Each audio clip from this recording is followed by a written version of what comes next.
નમસ્કાર મારા વાલા દર્શક મિત્રો, દેશ વિદેશમાં રહેતા મારા દરેક દર્શક મિત્રોને ડોક્ટર શરદ સોનીના હર હર મહાદેવ અને જય સ્વામિનારાયણ.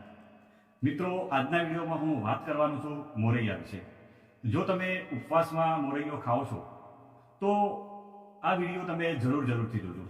મિત્રો, મોરૈયાની વાત કરીએ તો એના ઘણા બધા ફાયદા છે. મોરૈયામાં એવા સારા પોષક તત્વો છે, એની હું તમને વાત કરવાનું છું. અને મોરૈયો ખાવાથી આપણા સ્વાસ્થ્ય ઉપર કયા ફાયદા થાય છે એની હું ડિટેલમાં વાત કરીશ. તો મિત્રો, એક પણ મિનિટની વાત કર્યા વગર આ રસપ્રદ વિડીયોની શરૂઆત કરીએ અને મોરૈયા વિશે આપણે વધુ ને વધુ આપણે જાણીએ. મિત્રો, મોટા ભાગના લોકો વિશે વાત કરું તો ઉપવાસમાં બધા જ લોકો મોરૈયાનો ઉપયોગ કરતા હોય છે. અને મોરૈયોની અંદર પોષક તત્વો ભરપૂર પ્રમાણમાં હોય છે. મોરૈયો ખાવાથી મિત્રો શરીરમાં તાકાત આવે છે, શરીરમાં શક્તિ આવે છે. અને મિત્રો, જે લોકો ઉપવાસ કરતા હોય છે અને એ લોકો જો મોરૈયાનું સેવન કરે તો એમને અશક્તિનો અહેસાસ પણ થતો નથી. તો મિત્રો, મોરૈયાની વાત કરતા પહેલા એની અંદર કયા પોષક તત્વો છે મિત્રો, એ આપણે જાણવું ખૂબ જ જરૂરી છે. તો મોરૈયાની તમને વાત કરું તો મિત્રો, 100 ગ્રામ મોરૈયો હોય તો એની અંદર પ્રોટીનની વાત કરું તો મિત્રો 12.5 ગ્રામ જેટલું પ્રોટીન હોય છે. અને પ્રોટીન તમને ખબર છે કે તમારું જેટલું પણ વેઇટ હોય ને એટલા ગ્રામ તમારે રોજનું પ્રોટીન લેવું જોઈએ. અને મોરૈયામાં વાત કરીએ તો પ્રોટીન 12.5 ગ્રામ છે.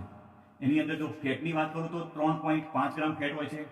એની અંદર ફાઈબર, મિત્રો મોરૈયામાં ફાઈબર પુષ્કળ પ્રમાણમાં હોય છે.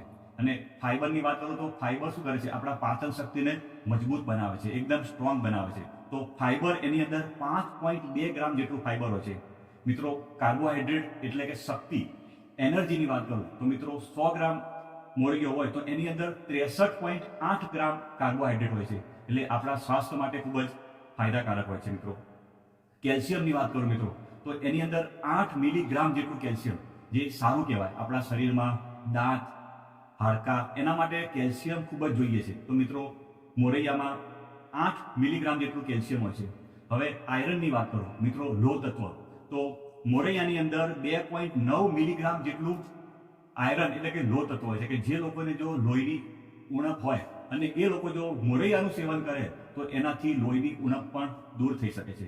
બીજું વાત કરું તેમાં વિટામિન બી કોમ્પ્લેક્સ ભરપૂર માત્રામાં હોય છે. અને એની અંદર વાત કરું તો થાયામીનની વાત કરું તો એ 0.41 મિલીગ્રામ હોય છે.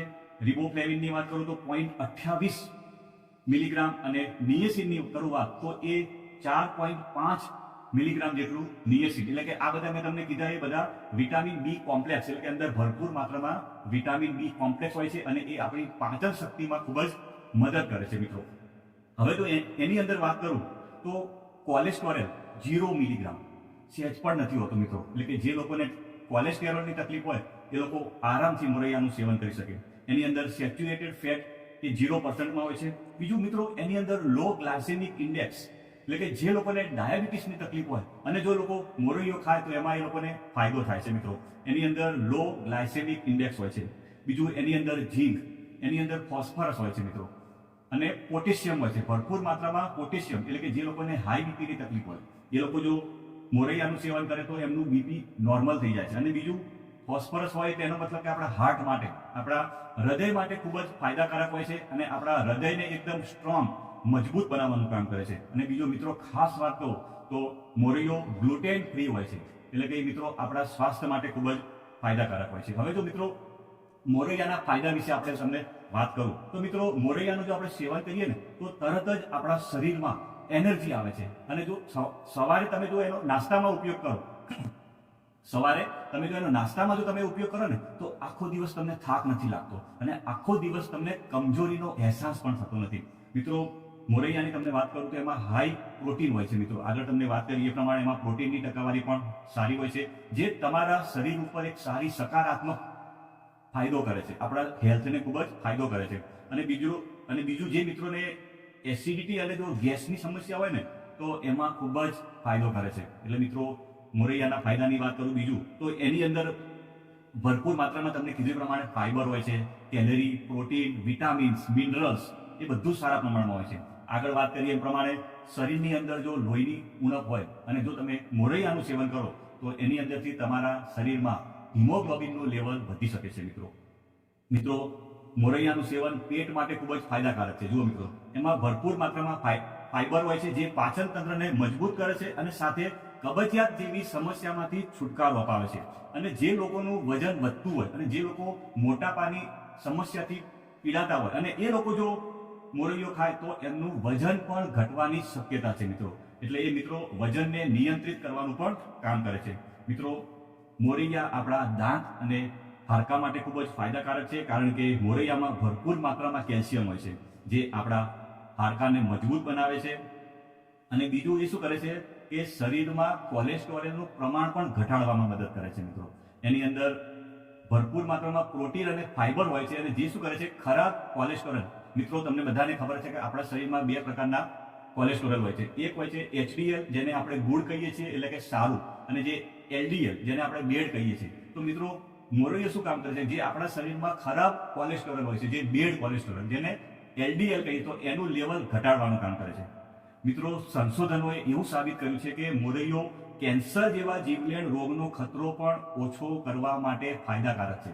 મિત્રો, એમાં ભરપૂર માત્રામાં એન્ટીઓક્સિડન્ટ ગુણ હોય છે. એન્ટીઓક્સિડન્ટ ગુણ હોય એટલે શું કરે? આપણા શરીરમાંથી જે ફ્રી રેડિકલ એટલે કે જે ખરાબ તત્વો છે એને બહાર નીકાળવાનું કામ કરે છે. આપણા શરીરને ડિટોક્સિફાય કરવાનું કામ કરે. મિત્રો, મોરૈયો આપણા શરીરને ડિટોક્સિફાય કરવાનું કામ કરે, આપણા શરીરમાંથી ઝેરી તત્વોને બહાર નીકાળવાનું કામ કરે. એટલે જ મિત્રો, આપણા જે બધા ધર્મ સાથે જે લોકો સંકળાયેલા, બધાને ખબર છે કે ઉપવાસ, 11 ઉપવાસ તો ખાસ કરવો જોઈએ મિત્રો. એ ઉપવાસ કરવાથી શું થશે? તમારું શરીર ડિટોક્સિફાય થાય છે, તમારા શરીરમાંથી ઝેરી તત્વો નીકળે, બધા બહાર નીકળે છે મિત્રો. આપણા જે સંતો હોય છે બધા એમ જ કહેતા કે તમે ઉપવાસ કરો.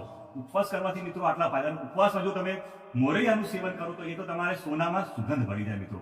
આપણા શરીરને શુદ્ધ કરે છે. આપણું શરીર જેટલું ખાલી રહેશે એટલું આપણા શરીરમાં ટી સેલ ઉત્પન્ન થાય છે, અને ટી સેલ શું કરે છે? કેન્સરના કોષોને ખાઈ જાય છે, એને ખાવા જોવે છે. તો એ શું કરશે? જે ખરાબ જે કોષ હોય છે એને ખાઈ જાય છે. એટલે મિત્રો, ઉપવાસ તો બધા લોકોએ કરવો જ જોઈએ. આપણા ધર્મમાં પણ કહેવામાં આવ્યું છે કે ઉપવાસ કરો. મિત્રો, હવે વાત કરું તો મિત્રો, મોરૈયામાંથી કઈ કઈ તમે આઈટમો બનાવી શકો છો. તો મિત્રો, તમે એમાં ઢોકળા પણ તમે બનાવી શકો છો. તો એના માટેની રીત હું તમને આમાં આપું છું. તો દહીંમાં મોરૈયાને 1 કલાક પલાળો. હવે તેને ગ્રાઇન્ડ કરી લીસું ખીરું તૈયાર કરો અને તેને 6 થી 8 કલાક આથો આવવા માટે મૂકી રાખો. હવે તેમાં મીઠું, આદુ, મરચાંની પેસ્ટ અને દૂધી નાખી ઢોકળા તમે બનાવી શકો છો મિત્રો. બીજું, તમે એનો શીરો પણ તમે બનાવી શકો છો.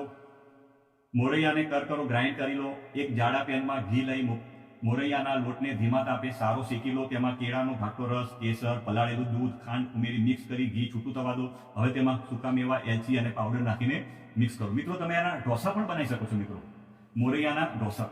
તો મિત્રો, મોરૈયાને ધોઈ 2 થી 3 કલાક પલાળો, પાણી નિતારી તેને ગ્રાઇન્ડ કરો અને તેમાં રાજગરાનો લોટ, છાશ, મીઠું, આદુ મરચાંની પેસ્ટ ઉમેરી 7 થી 8 કલાક આથો આવવા મૂકી રાખો. હવે તેના તમે ઢોસા બનાવી શકો છો. મિત્રો, તમે એની ખીર પણ બનાવી શકો છો. મોરૈયાને ધોઈ 30 મિનિટ પલાળો. હવે એક જાડા પેનમાં દૂધ લઈ મોરૈયો નાખી ધીમા તાપે અને ઉકળવા દો.